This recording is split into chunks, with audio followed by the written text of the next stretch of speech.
ਕਸਮਾਂ ਤੋਂ ਗਈਆਂ ਵੇਰ ਮੀਆਂ ਉਹ ਵਾਰੀ ਆ ਗਈ ਆ ਬਾਰਸ਼ਾ ਕਿਦੜਾਂ ਦੀ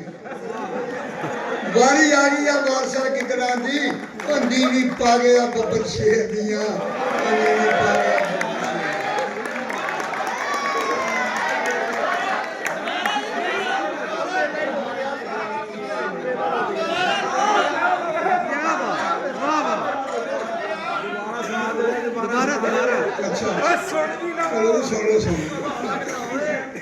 तेरहवीं सदी के तौर पौंगे उड़ गई जहान तो मेहर मियाँ पुत्र गुंडियां दे लंबड़दार बन गए गल्लां करन जहान तो ढेर मियाँ